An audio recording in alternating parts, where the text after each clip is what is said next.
सर्वांना नमस्कार. प्रेमासाठी काही पण भाग 85 या कथेचे आधीचे 84 एपिसोड आपण आधीच आपल्या यूट्यूब चॅनलवर अपलोड केलेले आहेत, तर कृपया ते सर्वांनी आधी वाचावे, अन्यथा कथा समजण्यास तुम्हाला अडचण येईल. आज आपण पाहणार आहोत विशाल आणि अमृता विवाह सोहळा. मागील भागात कुणालला पोलीस पकडून घेऊन गेलते आणि कुणाल जेलमधून रागात ओरडत होता आणि शेवटी वैतागून एक पोलीस त्याच्याजवळ आलाच. ए गप्प बस, तुझा जामीन नामंजूर झाला आहे आणि बलात्काराचा गुन्हा आहे हा. जामीन मिळणं पण मुश्किल आहे. आता जे काही असेल ते कोर्टात बोलायचं, नाहीतर तुला काल जसा प्रसाद दिला तसा आजही मिळेल. तो पोलीस म्हणाला. तसं कुणालला पोलिसानं काल पाठीवर मारलेली काठी आठवली. तसं त्याच्या हातांच्या मुठी घट्ट झाल्या. काही करून त्याला तिथून बाहेर पडायचं होतं. काल पोलिसांच्या माराची एक झलक बघूनच तो घाबरला होता आणि म्हणूनच लवकरात लवकर तिथून बाहेर पडण्यासाठी तो धडपडत होता. पण आता जामीन मंजूर झाला नाही आणि हे ऐकून त्याच्या काळजात धस्स झालं. आता पुढे काय आणि कसं करायचं याचा तो विचार करत असतानाच पुन्हा तो पोलीस तिथे आला. तुला भेटायला ॲडव्होकेट विशाल सरदेशमुख पाटील आले आहेत. बरीच मोठी आसामी आहेस वाटतं.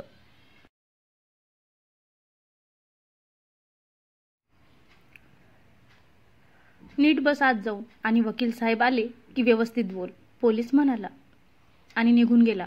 पण इकडे कुणालच्या डोळ्यात मात्र ज्वालामुखी उतरला होता, कारण जखम देऊन आता त्यावर मीठ चोळायला विशाल तिथे आलेला. आता पुढे टाक टाक टाक त्याच्या बुटांचा आवाज शांत जेलमध्ये घुमला. तसं नजर खाली करून उभ्या कुणालनं जबरदस्त रागात त्याची नजर वर केली. समोर तोच त्याचा जानेमानी दुश्मन चेहऱ्यावर विजय स्मित घेऊन एक एक पाऊल त्याच्याकडे टाकत होता आणि त्याचा तो विजय चेहरा आणि त्यावरचा आनंद पाहून कुणालने जेलच्या सळ्या जास्तच घट्ट हातात पकडल्या. त्याच्यात जर तेवढी शक्ती असती तर त्यानं त्या सळ्याच तोडून टाकल्या असत्या. इतक्या जास्त रागात तो होता, कारण सध्या त्याचा जानीमानी दुश्मन त्याला शह देऊन खुश होता. How are you? पोलिसांनी जास्त त्रास तर दिला नाही ना? विशालनं त्याच्या जवळ येताच त्याला विचारलं. पण त्याच्या आवाजावरून तो कुणाला खिजवत आहे असंच वाटत होतं. पोलिसांनी चांगली खातिरदारी केली नाही वाटतं, विशाल कुणालच्या गालावरचे लाल व्रण बघत म्हणाला. तसं कुणालला जास्तच राग आला.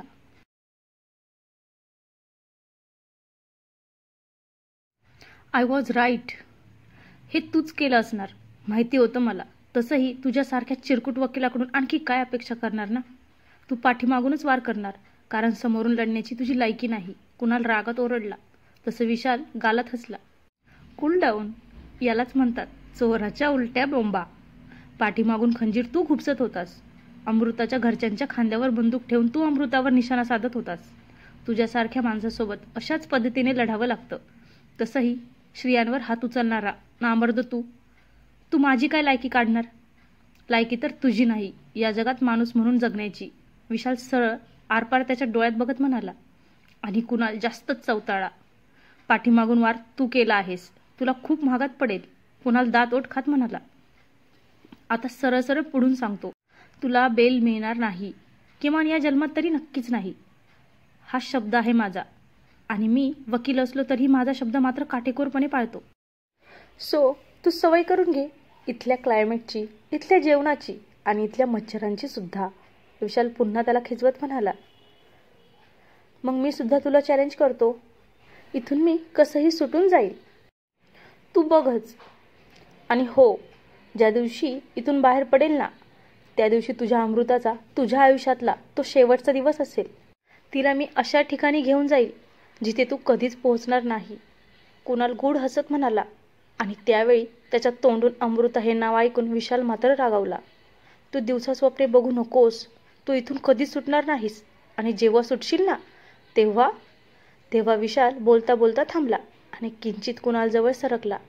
तेव्हा तू या जगात नसशील, विशाल हळूवार पण तितक्याच थंड भीतीदायक आवाजात म्हणाला. तसं कुणालच्या मनात धडकी भरली. भीतीची एक लाट त्याच्या पाठीच्या मणक्यातून वाहून गेलेली त्याला जाणवली. पण तो कुणाल होता. कितीही घाबरला तरीही मनातले कपट कारस्थान जाता जात नव्हतं. तू अमृताला खूप त्रास दिला आहेस ना कुणाल?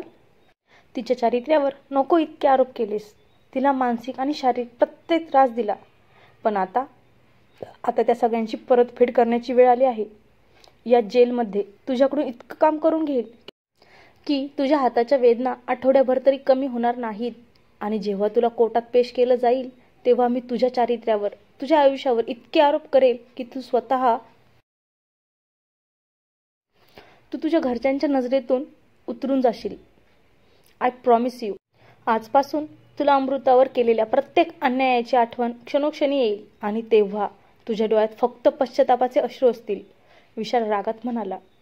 गो टू हेल. मी कुणाल कुलकर्णी आहे. तू मला जास्त दिवस इथे ठेवू शकणार नाहीस. Just wait and watch. तुझ्या आयुष्यात रामायण घडवायला मी पुन्हा येईल. कुणाल जळजळत्या नजरेने विशालकडे बघत म्हणाला. यावेळी आलास तर परत जाऊ शकणार नाही. जेलमध्येच तू सेफ आहेस. विशालही त्याला लढा देत म्हणाला. यावेळी कुणाल काहीच बोलला नाही. बाय. एक सांगायचं राहिलंच, विशाल म्हणाला. तसं कुणालनं तोंड वाकडं करून त्याला पाठ केली. तू गुन्हा कबूल केला तर कदाचित तुला थोडा कमी त्रास होईल, पण गुन्हा कबूल केला नाही तर मात्र हे पोलीस त्यांच्या हिशोबाने तुझ्याकडून गुन्हा कबूल करून घेतीलच. त्यांचा बेल्ट फार लागतो असं ऐकलं आहे बाबा मी. बघ, तू आत्ताच गुन्हा कबूल कर, कारण पोलीस ऐकणार शेवटी प्रियाचंच. कारण आता प्रिया कोणी साधीसुधी थोडीच आहे. ती तर आता खासदार साहेबांची सून होणार आहे. विशाल तिरकस हसत म्हणाला आणि कुणालनं डोळे बंद करून दातावर दात घासले. त्यानंच तर तिची आणि त्या खासदाराच्या मुलाची ओळख करून दिली होती.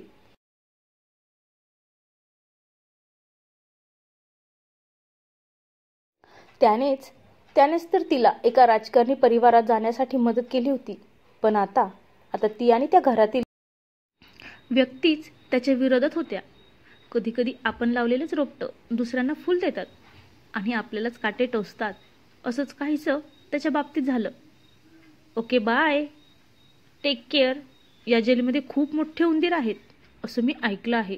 So take care. विशाल खोटी खोटी काळजी व्यक्त करत म्हणाला. आणि कुणाल जोरजोरात श्वास घेत विशालकडे दुर्लक्ष करण्याचा प्रयत्न करत होता. पण त्यानं बोललेलं त्याला ऐकू येत होतं. आणि आता त्याला झुरळासोबत उंदरांची पण भीती वाटायला लागली. आजपर्यंत आयुष्य आरामात राहिलेला तो, आपल्या आज्ञा दुसऱ्यांवर लादणारा तो, आता दुसऱ्यांच्या आज्ञेत राहणार होता. झुरळ आणि उंदरांच्या खोलीत झोपणार होता. सोबत पोलिसांचा मार सुद्धा खाणार होता. कुणाल हळूहळू आतून तुटून चालला होता आणि हे विशाल नजरेनंच ओळखू शकत होता. त्याने एक दीर्घ श्वास घेतला आणि तिथून काढता पाय घेतला. तो त्याच्या गाडीत येऊन बसला. कसा आहे तो?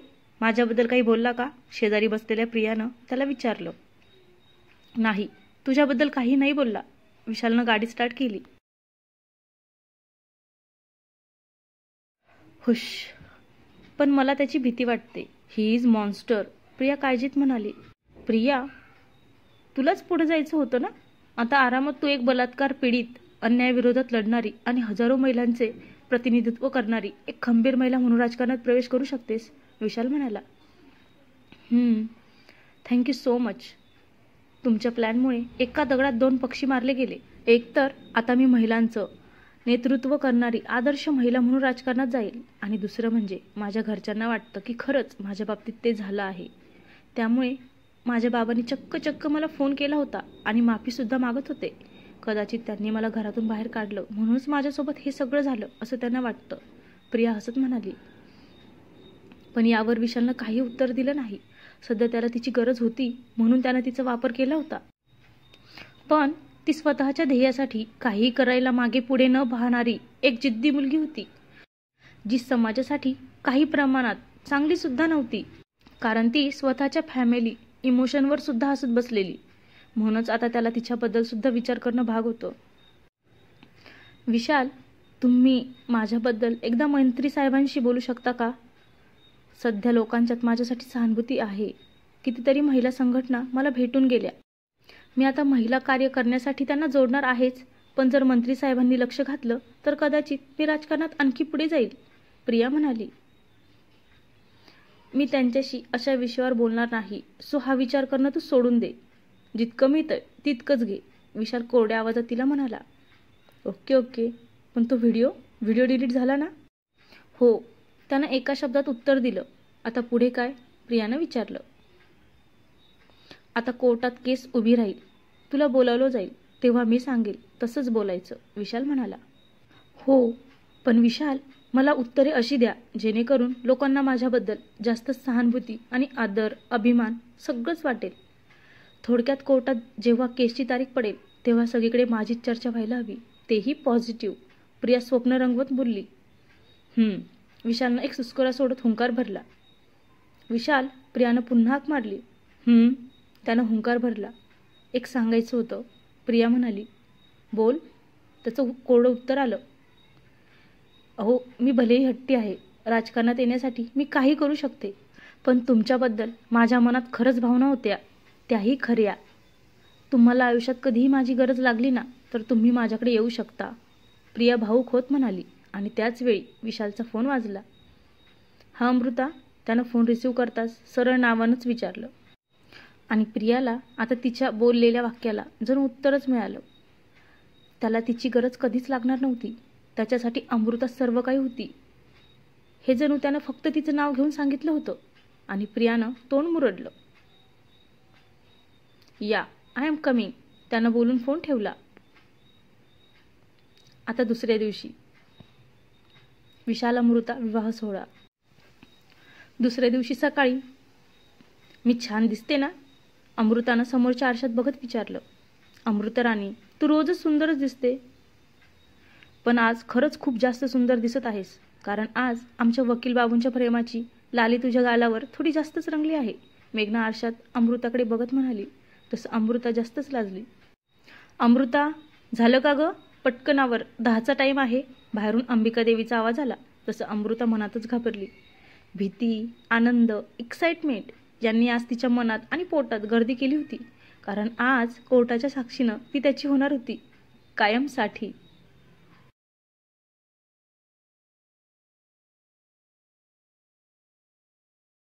या समाजात तिच्या नावापुढं त्याचं नाव लागणार होतं आणि इथून पुढे ते दोघे एकत्र राहून प्रेम आणि संसार फुलवणार होते.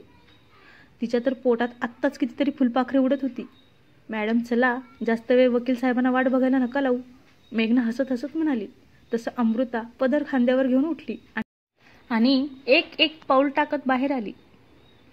बाहेर समोर अंबिका देवी, ऋषाली, विकास तिची वाट बघत होते आणि त्यांच्यासोबतच तिचे आई वडील आणि दिव्या सुद्धा होती. तिनं सगळ्यांकडे पाहून स्मित केलं. नजर काढायला हवी, खूप खूप सुंदर दिसत आहेस बाळा, अंबिका देवीनं पुढं होऊन अमृताच्या कानामागे काजळाचा टिळा लावला. तसं अमृतानं लाजून मान खाली घातली. दिव्या अमृताजवळ आली. ताई, आज मी खूप खूप खुश आहे, शेवटी तुला तुझ्या आयुष्यात असणारं सुख मिळतंय, दिव्या भाऊक होत म्हणाली. चला चला, वेळ निघून जात आहे, विकास म्हणाले. तसं सगळे गाडीत बसले. अमृता राणी, तुला एक गोष्ट सांगू? हा, सांग. बघ, या जगात ना बायका अशा आहेत ज्यांनी डिग्री न घेता सुद्धा त्यांना पदवी मिळते. कशी विचार? मेघना म्हणाली. कशी? अमृतानं विचारलं. डॉक्टरसोबत लग्न केलं की बायको डॉक्टरीन होते. आता तूच बघ, तू कुठे वकिलीची डिग्री घेतली आहेस, पण आत्तापासूनच तू मात्र वकिलीन बाई झाली, बरोबर ना? मेघना म्हणाली. तसं अमृता गालात हसली. अशीच हस, उगाच चेहऱ्यावर पूर्ण जगाची काळजी घेऊन फिरू नको. आज लग्न आहे तुझं आणि तू खूप खूप खुश असावं असं मला मनापासून वाटतं. आज तुझ्या आणि विशाल दादाच्या आयुष्यातला सगळ्यात मोठा दिवस आहे. आज तुमचं लग्न होणार आहे आणि नवीन संसार सुद्धा सुरू होणार. हाऊ अमेझिंग यार. आणि आता खरंच तू माझी मोठी जाऊबाई होणार, मेघना हसत म्हणाली. हो हो, होणारच ना, आणि तुझ्यावर मी खूप खूप जाच करणार, अमृता म्हणाली. तसं दोघेही खूप खूप हसायला लागल्या. आजचा दिवस खरंच खूप स्पेशल आहे. माझ्या जगण्याला अर्थ मिळणार. आज विशाल आणि मी कायद्यानं एक होणार, अमृता भाऊक होत म्हणाली. नजरेसमोर त्याच्यासोबत घालवलेले कित्येक क्षण पिंगा घालू लागले. अग्नीच्या समोर घेतलेले ते 7 फेरे सुद्धा आठवू लागले आणि ते सगळं आठवून तिचे डोळे पाण्याने डबडबले. अमृता, तू खुश आहेस ना? मेघनानं तिचा हात हातात घेत विचारलं. हो, मी खूप खूप खुश आहे. आजपर्यंत आयुष्यात जे काही दुःख सहन केलं, आता कदाचित त्याचा अंत आहे. विशाल माझ्यावर खूप खूप प्रेम करतात आणि मला सुद्धा त्यांना भरभरून सुख द्यायचं आहे, अमृता डोळ्यात पाणी आणत म्हणाली. ती हे सगळं अगदी मनापासून बोलत होती. नक्कीच राणी, तू आणि विशाल दादा खूप खूप सुखी संसार करताल, मेघना तिचा हात थोपटत म्हणाली. आणि त्याच वेळी त्यांची गाडी कोर्टाच्या समोर थांबली. अमृताने एक दीर्घ श्वास घेतला आणि दरवाजा उघडणार तोच बाहेरून दरवाजा उघडला गेला आणि तिच्यासमोर त्याचा हात आला. तिनं पटकन मान वर करून त्याच्याकडे पाहिलं आणि आता त्याला पाहून नकळती स्तब्ध झाली. त्याच्या चेहऱ्यावर मावणार नाही इतका आनंद होता आणि सध्या तो तिच्याकडेच एकटक बघत होता. पोपटी रंगाची पैठणी आणि त्याला पर्पल रंगाचे काठ, त्यावर मॅचिंग डिझायनर ब्लाऊज, असं सगळं काही त्याच्या पसंतीचं तिनं घातलं होतं आणि त्या साडीमध्ये आज ती कमालीची सुंदर दिसत होती. त्यानं हाक मारली तसं त्याच्यात हरवलेली ती भानावर आली. तिनं लाजून त्याचा हात पकडला आणि मग त्यानं तिला बाहेर घेतलं. आता समोर कोर्ट आणि कोर्टाच्या पायऱ्यांवर त्याचा आणि तिचा परिवार उभा दिसत होता. आत्या, काकी, काका, आजोबा, त्रिशूला, जीवन सगळे आलेले आणि त्यांना पाहून अमृताला थोडं आश्चर्यच वाटलं. पण विशालवर त्यांचं खूप प्रेम आहे हे तिला माहिती होतं.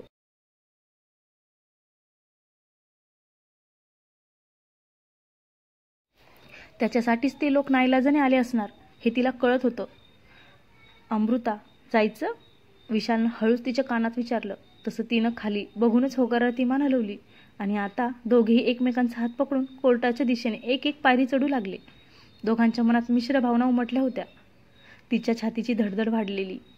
आपली प्रिय गोष्ट आता आपल्याला मिळणार. कितीतरी दिवस पाहिलेलं सगळ्यात मोठं स्वप्न पूर्ण होणार आणि याच भावनेनं झालेला आनंद अवर्णनीय असतो आणि सध्या तोच त्या दोघांच्या चेहऱ्यावरून ओसंडून वाहत होता. Amruta, you are looking gorgeous, Vishal हळूच तिच्या कानाजवळ ओठ नेत म्हणाला.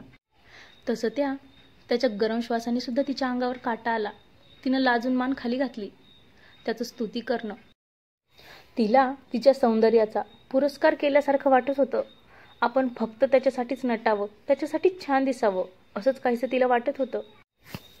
अंबिकादेवी आणि विकासराव दोघेही खुश होते. वृषाली तर त्या दोघांच्या सोबत चालत होती. बाकी विशालच्या फॅमिलीमधले जास्त खुश नसले तरीही विशालसाठी सगळे आलेले आणि खुश असण्याचं नाटक सुद्धा करत होते.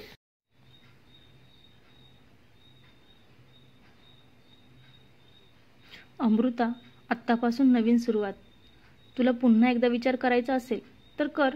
इथे एकदा साईन झाल्यावर प्रत्यक्ष परमेश्वर सुद्धा तुला माझ्यापासून दूर करणार नाही, विशाल शेवटच्या वाक्यावर जोर देत तिला म्हणाला. एव्हाना दोघेही हातात हात घेऊन मॅरेज रजिस्टरमध्ये पोहोचले होते. समोरच सगळे होते. मॅरेज रजिस्टर ऑफिसर आणि त्यांच्या समोर टेबलवर लग्नाचे कागद सुद्धा ठेवलेले होते. आता फक्त सही बाकी होती. अमृता, विशालनं आणखी एकदा तिला हाक मारली. तसं तिनं मान वर करून त्याच्याकडे पाहिलं. त्याच्या नजरेत तिची घारी नजर अडकली. तसं दोघेही थोडे अस्वस्थ झाले आणि त्या दोघांना असं एकमेकांना पाहताना पाहून बाकी सगळे एकमेकांना इशारा करू लागले. नाही, आत्ता काहीच विचार करायचा नाही. या एका क्षणाची गेले कित्येक जन्म वाट बघते असंच वाटत आहे. आता मला तुमच्या बंधनात अडकायचं आहे आयुष्यभरासाठी, ती त्याच्या नजरेत सरळ बघत म्हणाली आणि त्याच्या चेहऱ्यावर स्मित पसरलं. विशाल, अमृता, पुढे व्हा. अंबिकादेवीच्या आवाजाने दोघेही भानावर आले. त्रिशूला आणि वृषाली हळू आवाजात त्या दोघांची थट्टा करत होत्या. त्यामुळे अमृताला खूप अवघडून आलं. पण विशाल मात्र त्यांच्या थट्टेचा आनंद सुद्धा घेत होता. विशाल, दोघे एकमेकांना हे हार घाला, अंबिकादेवी म्हणाली.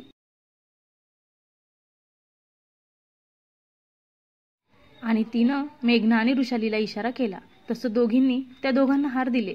विशालनं हातातला हार अलगद अमृताच्या गळ्यात घातला. तसं अमृताचे डोळे पाणावले. आज पुन्हा एकदा तिच्या आयुष्याची नवीन आणि सुखद सुरुवात होत होती. वहिनी, हार घाल, वृषाली म्हणाली. तसं अमृताने मान वर करून विशालकडे पाहिलं. तो किंचित खाली झुकला. तसं तिनं हात उंचावून त्याच्या गळ्यात हार घातला. सर्वत्र टाळ्यांचा कडकडाट सुरू झाला. तुम्ही दोघे इथे सही करा आणि साक्षीदारांनीही नंतर सही करा, रजिस्टर ऑफिसर म्हणाले. तसं विशालनं हातात पेन घेतला आणि एक क्षण अमृताकडे पाहिलं. अमृता, आता या क्षणापासून मी तुला वचन देतो की इथून पुढे तुझ्या आयुष्यात मी भरभरून तुला सुख देईल. आयुष्याच्या कोणत्याच परिस्थितीत कधीच तुझी साथ सोडणार नाही, तो मनातच तिच्याकडे बघत म्हणाला. आणि त्याचवेळी पाणवलेल्या डोळ्यांनी तिने उघडझाप केली. जणू तिनं त्याच्या मनातल्या भावनाच ओळखल्या. तसा तो गालात हसला आणि त्यानं त्यावर सही केली. तिचा ऊर भरून आला. हृदयात भावनांची गर्दी होऊन छातीत दुखण्याचा भास होत होता. कारण आज ती त्याची होणार होती. या समाजाच्या नजरेत तिला त्याच्या पत्नीचा खरा दर्जा आजपासून मिळणार होता. आणि यापेक्षा आणखी काय ते सुख असणार? तिने एक दीर्घश्वास घेत त्याच्याकडे पाहिलं. विशाल, मी तुम्हाला कधीच निराश नाही करणार. आजपासून पुढच्या प्रत्येक जन्मात फक्त तुमचीच राहील. तिनं आवंडागिळत खाली पाहिलं आणि सही केली. ती सही करताना अलगद तिच्या डोळ्यातून अश्रू बाहेर पडलेच, जे गालावरून ओघळत खाली आले. पण ते त्या मॅरेज सर्टिफिकेटवर पडणार. तोच त्यानं एका हाताच्या ओंजळीत त्याला कैद केलं. अमृता, इथून पुढे मला तुझ्या डोळ्यात अश्रू नाहीत पाहिजे, तो हळू आवाजात म्हणाला. तसं तिनं होकारार्थी मान हलवली. आता कोणत्याही 3 साक्षीदारांनी पुढे या, इथे तुमची सही लागेल, ऑफिसर म्हणाले. तसं लगेच काका, काकी, आजोबा, अंबिकादेवी आणि जीवन सहीसाठी पुढे आले. 1 मिनिट, आई, काका, तुम्ही सगळ्यांनी राहू द्या, फक्त आजोबा आणि अमृताच्या आईला सहीसाठी पुढे करा, विशाल म्हणाला.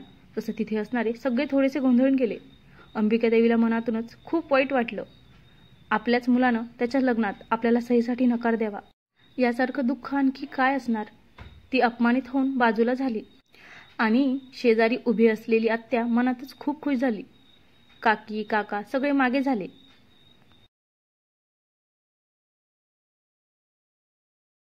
आणि आता पुढे आजोबा आणि अमृताची आई होती. अजून 1 जण पाहिजे, ऑफिसर म्हणाले. तसे सगळे एकमेकांकडे आणि मग विशालकडे पाहू लागले. अमृता सुद्धा किंचित गोंधळून विशालकडे बघत होती. त्याने मगाशी अंबिका देवीला मागे केल्यामुळे नकळत अमृताला मनातच वाईट वाटलं होतं. पण तिचा त्याच्यावर पूर्ण विश्वास होता. तो जे काही करेल ते सगळं चांगलंच आणि विचारपूर्वक करेल हे तिला माहिती होतं आणि म्हणूनच ती गप्प होती. 3री व्यक्ती कोण आहे?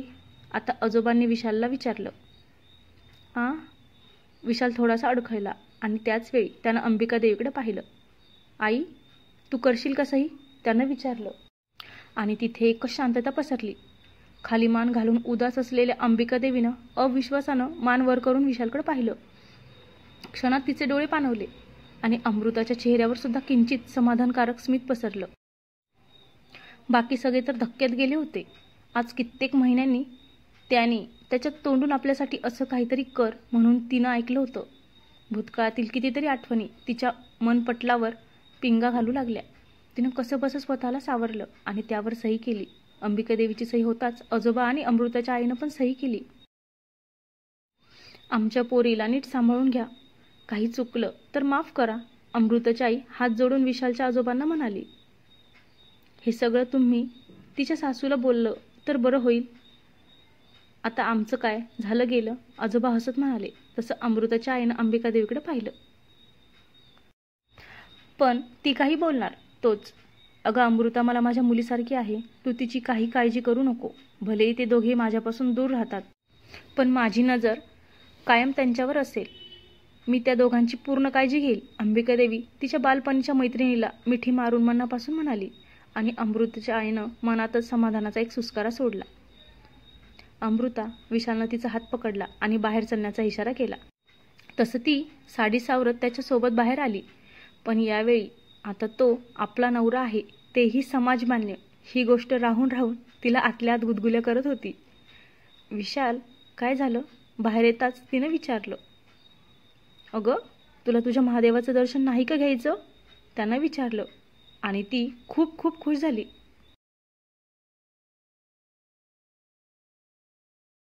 तर भेटूया पुढच्या भागात, त्याही रोमॅन्टिक. आणि हो, आजचा एपिसोड आवडला असेल तर आपल्या चॅनलला नक्की सबस्क्राईब करा आणि कमेंट करून नक्की सांगा. धन्यवाद.